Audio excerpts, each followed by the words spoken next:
இன்னைக்கு காங்கிரஸ் வந்து பாத்தீங்க அப்படின்னா திமுகல இருந்து ஜெயிச்சுட்டு அவங்க வந்துட்டு இன்னைக்கு தாவேகா போயிருக்காங்க. இந்த நிலைப்பாட்டை எப்படி பாக்குறீங்க சார்? முதல்ல காங்கிரஸ்ல நான் இருக்கச்சேவே சொன்னேன், நீங்க அங்க போகாதீங்கன்னு சொன்னேன். திமுகக்கு போக வேண்டாம்னீங்களா? ஆமா, ஒரு வருடமா நான் சொல்லிட்டு இருக்கேன் தாவேகா கூட கூட்டணி வைங்கன்னு. நான் காங்கிரஸ் விட்டு வெளில வந்துட்டேன் 4 வாரத்துக்கு முன்னால. ஆனால் காங்கிரஸ்ல இருக்கச்சே தெளிவாக சொன்னேன், திமுக கூட போகாதீங்கன்னு நான் சொன்னேன்.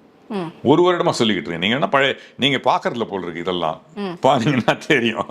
ஆனால் தமிழ் அரசியலை நீங்க தெரிஞ்சுக்கணும். ரெண்டாவதாக இன்னைக்கு எனக்கு காங்கிரஸ் பத்தி நான் பதில் சொல்றதுக்கு நான் இல்லை, ஏன்னா I'm not part of Congress. However ஆனால் திமுக இருக்கவங்க ஒரு திமிரா பேசுறாங்கல்ல, 5 கூட வாங்கியிருக்க மாட்டீங்க நீங்க இல்லைன்னு.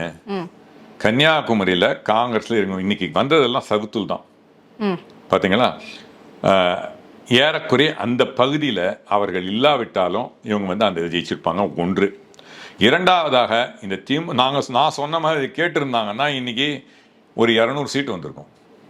காங்கிரஸுக்கும் ஒரு 50, 30, 60 சீட்டாக வந்திருக்கும்.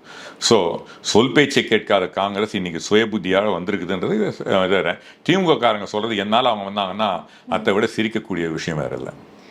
ஆனா பாத்தீங்க அப்படின்னா நிறைய சாபங்கள் வந்துகிட்டு இருக்குது காங்கிரஸுக்கு. பாத்தீங்கன்னா தூற்றுவார் போற்றட்டும், தூற்றுவார் தூற்றட்டும். எனக்கு கடவுள் மேல நம்பிக்கை இருக்கு, போகட்டும் கண்ணனுக்கு. அவங்களுக்கு வேணா நம்பிக்கை இல்லாம இருக்கலாம். ஏன்னா பல நேரங்கள்ல பாத்தீங்க அப்படின்னா காங்கிரஸ் கூடவே இருந்திருக்கிறாங்க தோல்வியில கூட. ஆனா இன்னைக்கு ஒரு சின்ன சர்க்கிள் வந்த உடனே விட்டுட்டு போயிட்டாங்களே அப்படின்னு இந்த மாதிரியான விஷயங்கள் திமுக செய்யாத இதுவா இது பண்ணிட்டு முதல்ல இன்னைக்கு பாரதிய ஜனதா கட்சியை தமிழகத்தில் ஊன விட்டது யார் தெரியுமா? திமுக தான். அப்புறம் என்ன சார், அதே மாதிரி அவர்களுக்கு அந்த தகுதி இருக்குதான் பாருங்க. மற்ற கட்சியிலேன்னு வந்த இவரே விமர்சித்த துரோகிகள் என்று சொன்ன அவங்களை கூட வச்சுக்கிட்டு இன்னைக்கு ஆட்சி நடத்தியிருந்தாரு. நல்லது செஞ்சிருக்காரு. ஐ திங்க் ஸ்டாலின் அவர்கள் மேல பெரிய எனக்கு மரியாதை உண்டு. அவர் உண்மையிலேயே ஒரு தனி மனிதராக நல்ல தலைவர் நினைக்கிறேன்.